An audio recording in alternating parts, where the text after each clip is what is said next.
We want to understand the decisions you made in planning for this lesson and how it fits into the unit and year. How does this lesson connect to and build on students' prior skills and knowledge? What was taught before this lesson and what will come after it?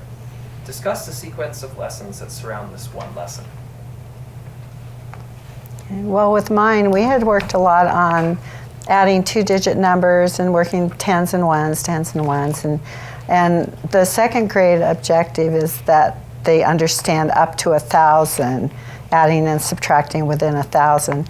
So we had built up to doing some 3-digit numbers that would require no regrouping. And so they were getting used to that. This last couple days, I've thrown in regrouping where they find out they have to make another 10 or another 100. So it was challenging for them today because they did end up having to make another 100. And so that's what we have to get to, though, before the end of this year. So in the same way, because I have the first grade group and Paula does the second grade group, we did very similar activities almost unintentionally because they're so critical to how we feel about children's development of place value and how they apply them to addition and subtraction. My focus of the group lesson was adding within 100 and adding mostly into building 2-digit numbers, and then sometimes toward the end I had them add in a 1-digit number to that. And up until now, and I always do that whole group, though there are some kids that aren't necessarily ready for building as big a numbers. Sometimes they get confused between the 10s and the 1s. They need to have the exposure to that, to those bigger numbers to build. And there's sometimes the group that I usually pull away and work with at perhaps a little bit lower numbers. But that exposure to building numbers and then adding bigger numbers is so important for them to understand place value and regrouping when they get to second grade. And it is a big deal to have that 1 digit added to 2 digits so that they don't put it in the tens place. That's just huge. Well, part of what they were so excited about was they had a place value chart, and I had them make like 58, I think the number was. And so we worked through that, and then I had them add 5 more. And the screams of joy and shock that we went over the 10 and what would they do, and why did they, if the number was 58, why did they only have 4 10s? And it was really fun to see what some of the kids knew right away. Oh, you had to trade for a 10. And some of the kids were like, I don't know, and they grabbed for another 10 really fast, and I said, no, it's okay. No one made a mistake. So you can see right there in a whole group lesson that the distinction between the kids that really, they know they have to trade for a 10 and they leave the extras, and the rest of them that are like frantically scooping them up, and so they look like the other people. So it really, as I push them to the last lesson, the last number, which I think was 67, and I had them build 8, so there were so many 1s on that place value mat, and that really separated the men from the boys, because some of them were like, they had so many 1s they did not know what to do, whereas others took the 10 and there was 7 left over and they had it. And I had something similar over there with the second graders when they discovered they had another 100. And there too, like some of them were like, they just put it together, they traded it for 100. And there was one group over there that went over and over and over that problem. And they just could not get those 1s together to put them with the 10s and make 100. It took them almost the whole entire time. So that's just a huge divider too. I can look at who can do that easily and who isn't there yet. So it's a good assessment. And who gives up. Right. Because they have to persevere, persevere in solving the problem. Exactly. They have to keep trying to even though if they're not getting it, they're continuing to work with it and hopefully working together and having that conversation with their partners. That's a huge part of the Common Core. Excellent. Before I forget, I was wondering if you guys could look into the camera and just introduce yourselves and which classes you taught today. Okay. My name is Teresa Crowley, and I team teach in a first-second combination with my friend here, Paula Carter. And today I taught a first grade group, although there was one second grade special ed student in my group, but it's the first grade content for math. And my name is Paula Carter, and I teach, obviously, with Teresa. I do the second grade part of the math class in our classroom. All right, perfect. That's just so I can keep everything organized. Okay, so second question here. Talk about the standards or cluster targeted in this lesson. What did you do to make the lesson reflect the full intent of that standard or cluster? Okay, with mine it was the numbers in base 10 to show drawings to represent numbers up to 1,000, adding and subtracting within 1,000. And so in that way, the entire lesson was really geared to that. They were building three-digit numbers, they were drawing. They later got base 10 blocks out and they were using those. And they had to put two three-digit numbers together.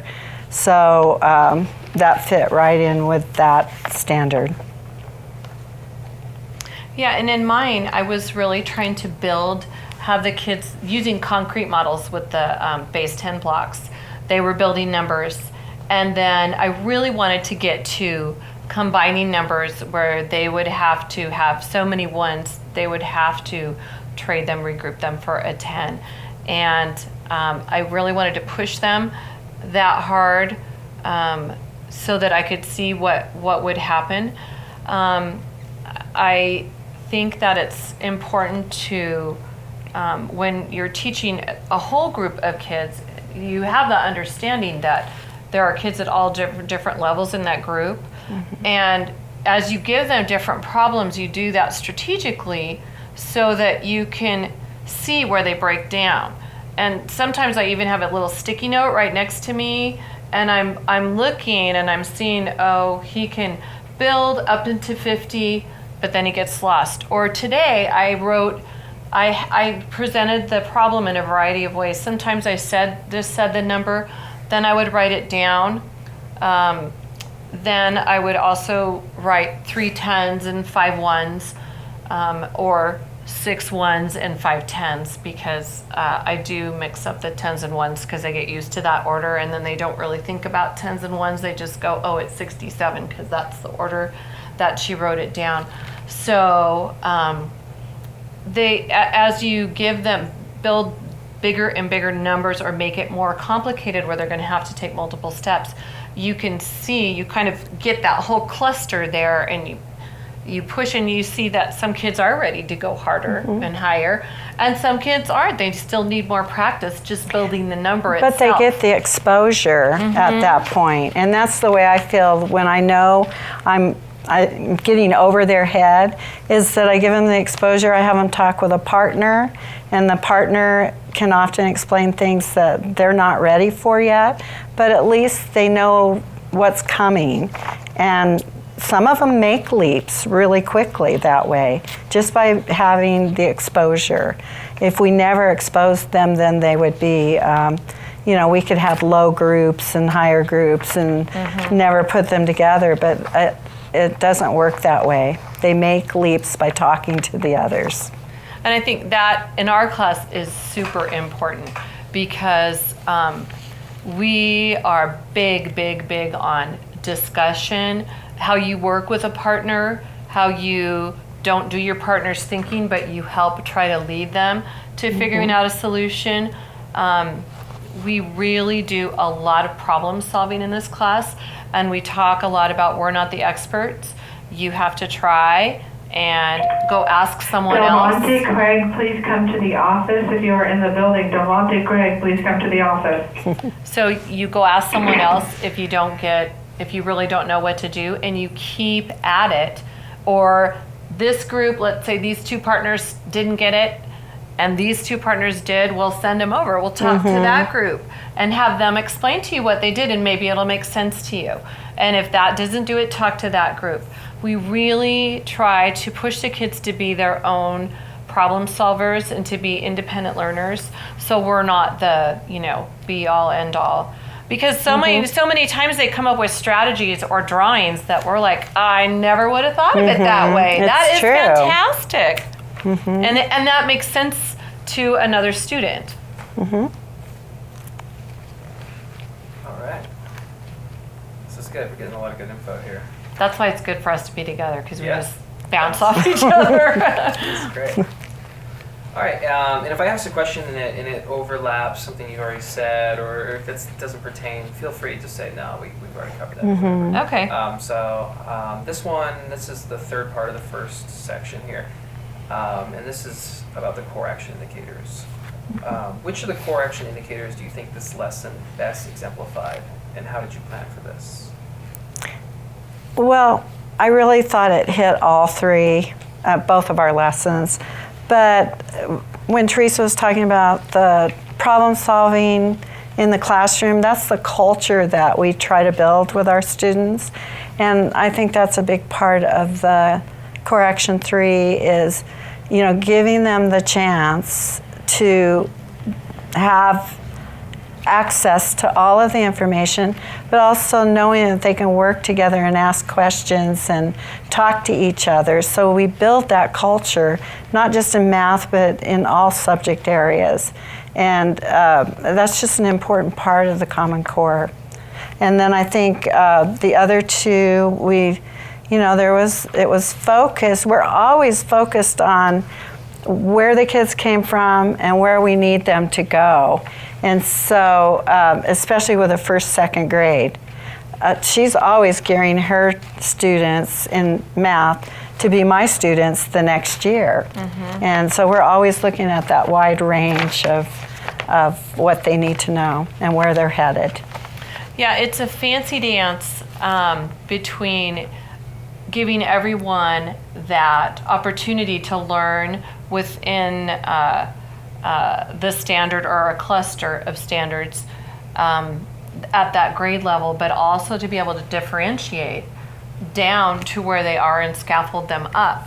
But also that notion of the conversation, and we are facilitating that, and we're as sometimes when we send them out into partners or even individually, and then we bring them back for a discussion, that we can guide the discussion. So when they're saying, well, it was really crazy that we had all those ones all over, that we can say, yeah, did you notice in that 10 frame, we filled it all up. There were 10 and there were all those leftovers. So that ability that you as the teacher have to kind of move their language into math language, not just, first grade, second grader language, so that it makes sense. So it makes mathematical sense what they're saying to the rest of the kids. So during any given lesson, they may hear that, 5, 10 times about, oh, there were too many ones and we filled up the frame, and what do we do with those? It doesn't just happen once. It's with the pairs, it's with the whole group, it's when they're working by themselves. It's just a lot of that language going around, even when we know they don't quite have it yet. Some of them do, some don't. I think also that the idea with coherence and rigor of being having multiple ways to solve problems, and being accepting of all of those different ways. Sometimes they might not make sense to us, but they do to the kids. We talk about, can you find a more efficient way to show that? Some kids can't. Some kids are discovering or sharing the most efficient strategy that they can for their developmental level at the time. But again, they hear each other, and sometimes we're working into multiple ways to solve a problem. Once you've solved it one way, show us another way to solve the problem. In first grade and second grade and forever, you need to see not only the relationship between addition and subtraction, but the relationship between different ways to represent addition and different ways to represent subtraction. I think It's that's just a lot of development that has to take place to think about numbers. Yesterday, I'd given my group a question that involved like 59 pennies and 29 pennies. How many pennies did they have? Well, there were groups that immediately turned it into tens and ones, dimes and pennies. And one group I noticed was counting pennies. And I said, is there a more efficient way you can do it? No, they just could not get there. And I even mentioned how many pennies make a dime, gave him hints, but they were like, no, they just had to count each one. Developmentally, that's where they are. We nudge them along and try to move them into that next step, but sometimes they just have to be where they are for a little while. That's why it's so important to differentiate, I think, too, because that group obviously needed more practice counting by ones and grouping into tens, and they weren't ready for it. But other groups that you make that suggestion to, they're go, like, oh, yeah, that's right, and they're obviously ready for it. So you have to be on the lookout and ready to offer that right tidbit of advice and know the next step that they have to be at. Yes. All right. Looks like you guys, with that sort of answer, that answered one of my questions here. Oh yeah, what's that question? Explain how you differentiated in this lesson. Yeah. Students have an opportunity to work on grade level content. So, okay, that seems pretty good. There's another way we differentiate, or at least I do, and I know Paula does too, when they go off to independent groups. For example, in some of their work, I would give them, if they're building numbers with base 10 blocks or stamping base 10 blocks, I give them lower numbers than I do the rest. So it looks like the same activity, but they're working with different numbers because they're just not ready to build the big number, but they can have success at the smaller number. So they still get to use the stamps and understand the ones and maybe even the tens, but they're working with smaller numbers. Yes, and same thing with me. Or I'll give them frames and arrows where I give them the beginning number and the jumps are by 10. Well, if you start with a 20, it's easy to go 10 up to 30 and then to 40 and 50.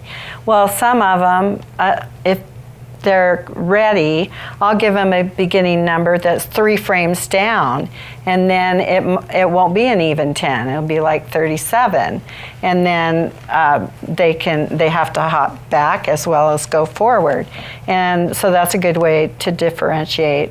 And then also putting double frames and arrows where it changes. They have 2 rules that they have to follow. So those are great tools to use for differentiating. Awesome. And I mean, you guys are able to tell that the students were understanding the mathematics of the lesson. That was. And I could tell who was not too. And those were a few that I brought together at different times and encouraged them to get the base 10 blocks out, do it together. And that's what we do. If they're all getting the exposure, but I know some of them have to be pulled back and helped more. And some of the students, some of the students that get it, they're the ones that always want to, talk about their observations. Did you observe anything? What do you think? What do you notice? And they always want to share. But sometimes they've gone so fast, or they think they know it, but really they can't explain it, and they get all garbled up in their thinking. But oftentimes they do know it. And then sometimes I will specifically call on someone that I know did not get the right answer, and they start counting, and sometimes they catch themselves, and sometimes the other kids respectfully say, I think you better think about that again.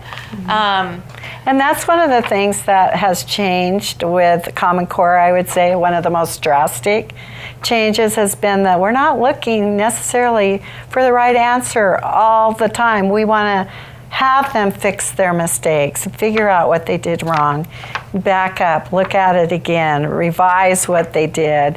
And that's just different. In the past, it was all about the right answer. That was it. And also to explain. Do you know what you did wrong? What did you? What was the mistake? And if you can explain that, oh, you got it. Yes. Because you know what you had to do to fix it. And that is a big deal. And that's what I'm working really hard on now in story writing. That was one of the cluster kind of differentiation packets that I worked on. One of them was story writing.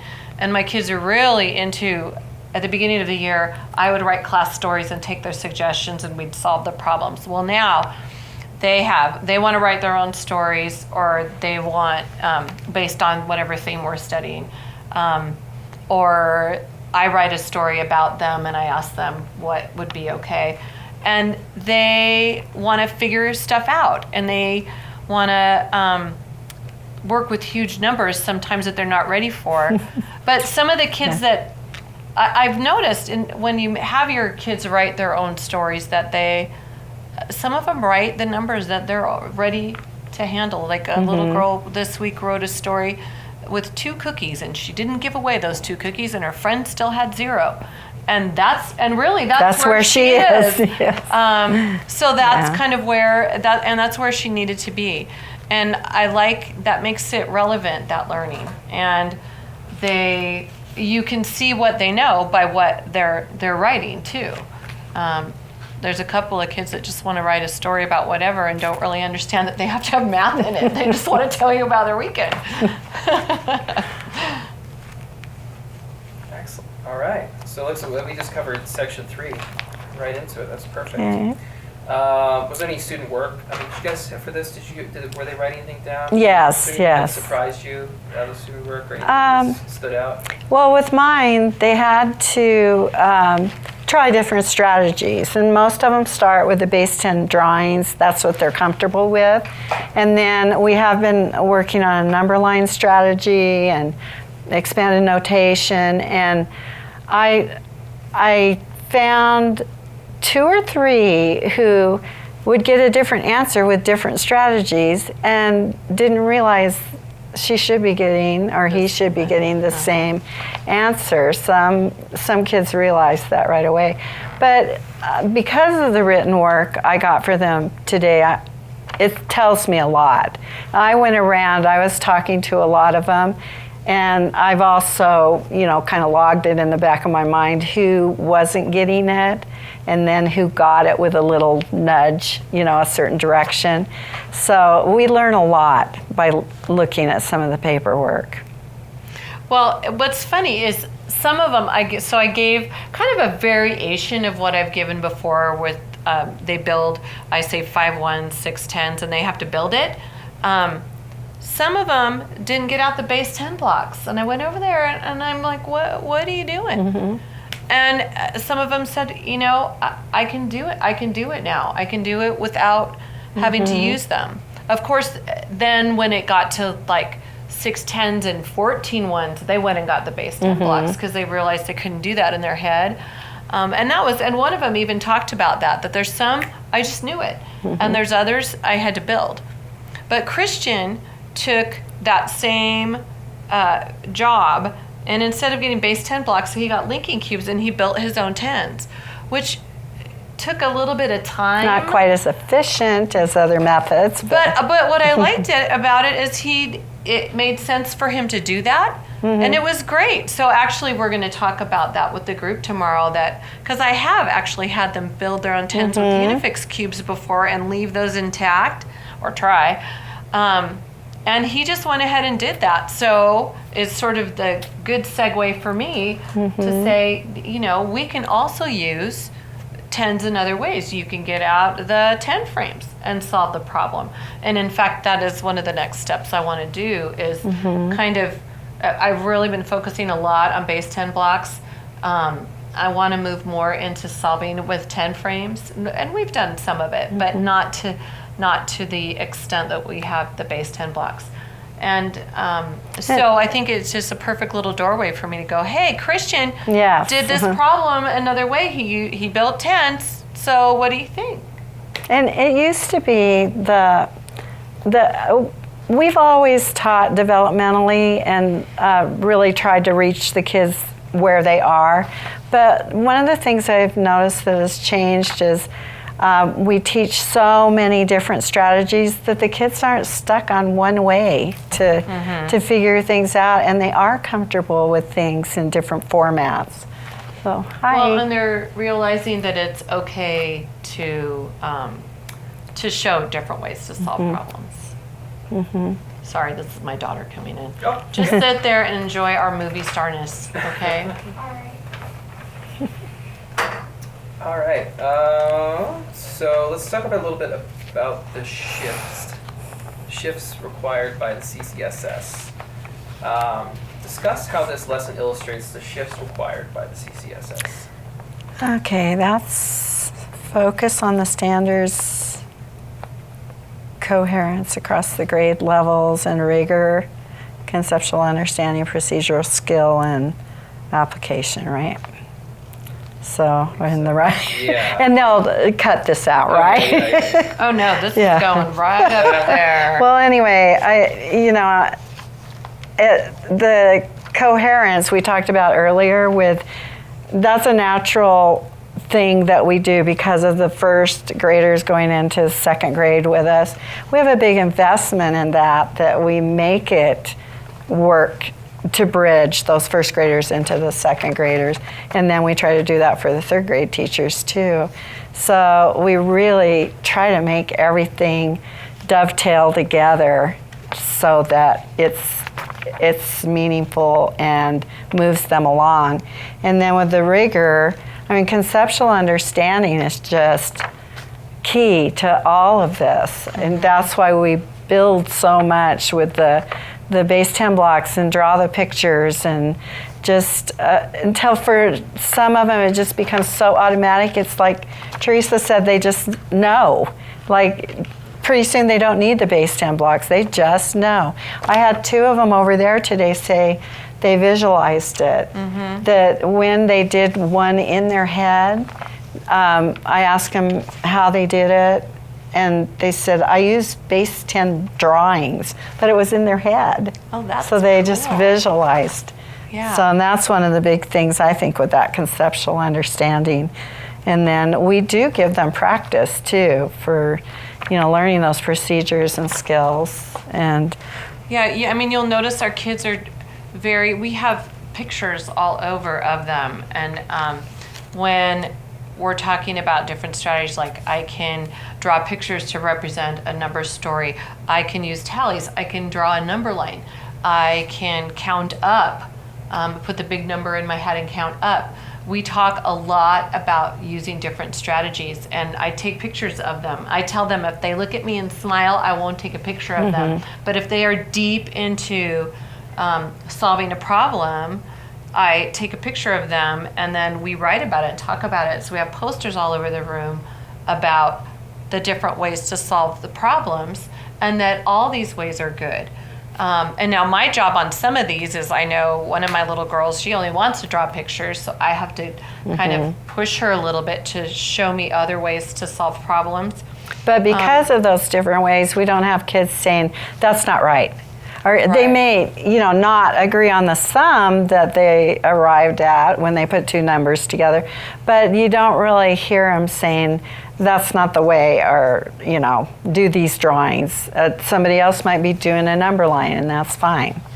I also really like with Common Core how we are so away from these little disparate skills that you can separate, that you can cluster and blend things together. And really, when I did my big group, you saw kind of my big lesson, but they also go back to do different practice. That's kind of what's in their folders. And it's a lot of practice because first graders and other graders need practice with a lot of place value and adding and subtracting using place value. And that's one of the things I love about the Common Core is that it's like we have permission to spend so much time on place value and to return to it. And then in fact, it's the underpinnings to, our whole number system is being able to work at that and understand.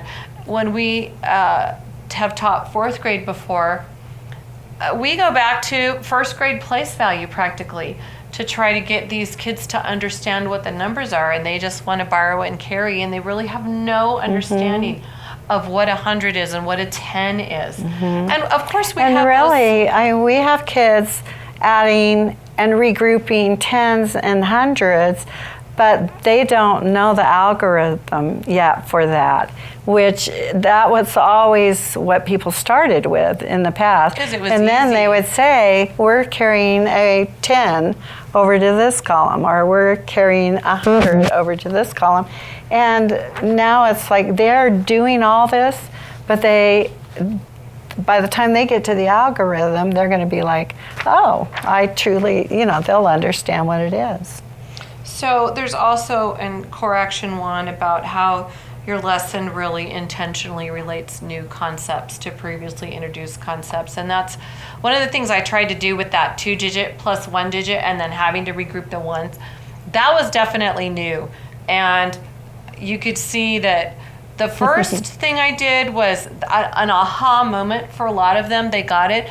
But when I added a few more ones, I kind of pushed some of them way over the edge, and they weren't ready for it. But I wanted to give those that had that opportunity a chance, because some of them had enough and they were ready for that new learning.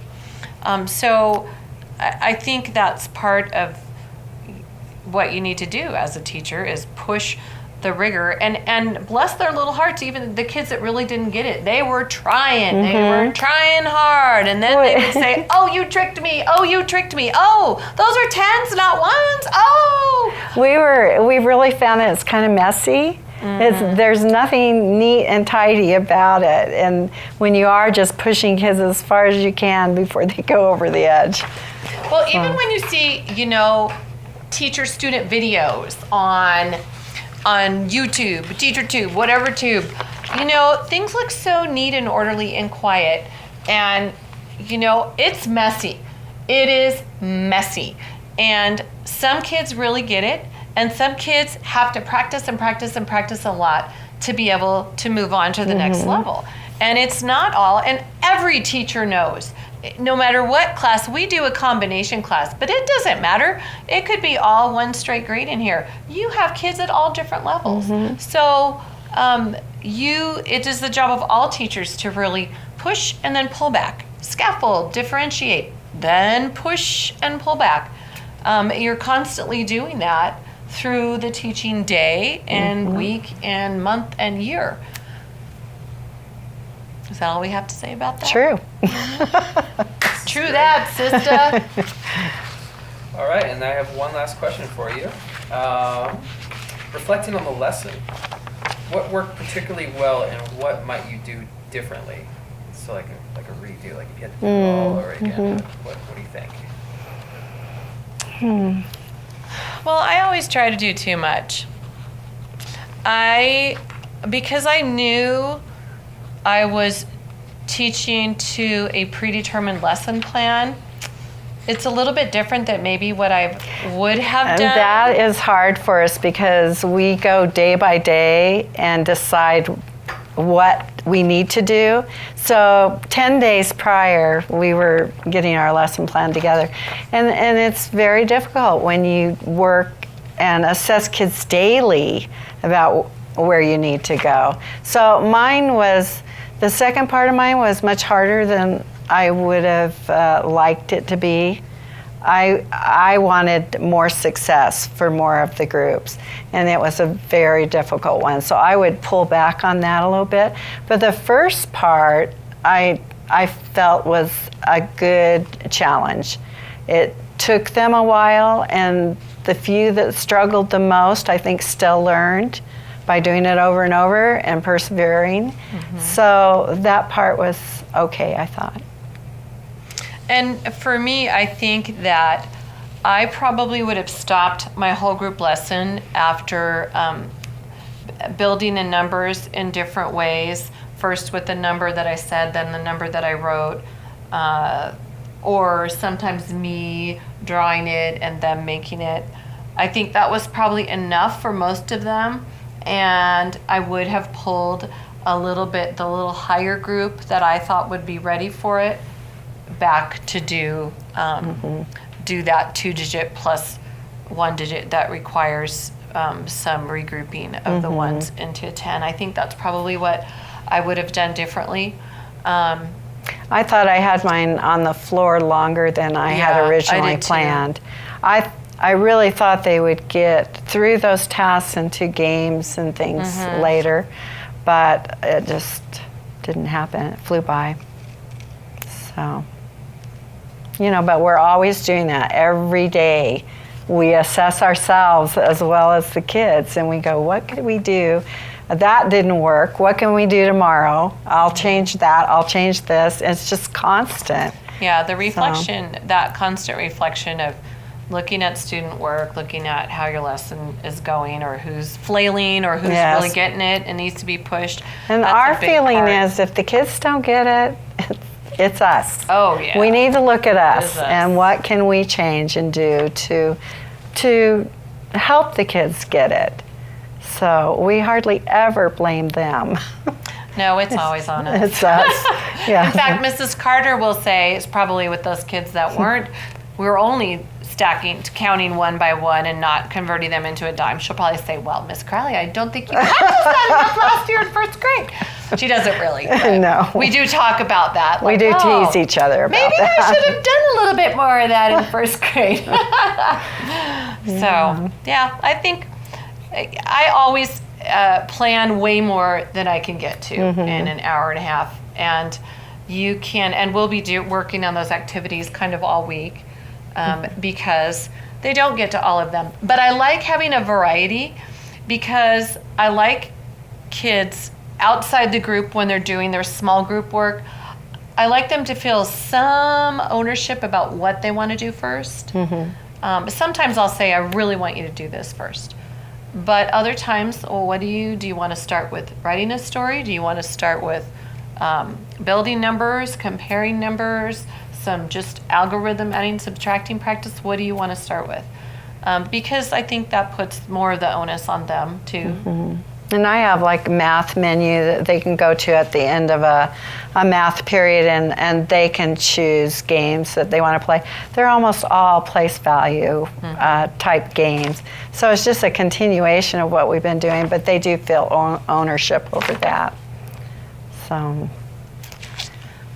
That's about it from these parts here in Reno, Nevada. This is great. All right. It's a lot of wonderful information. I hope so. Yeah, this poor guy. He's like, oh my God, you have to hear this again. I really appreciate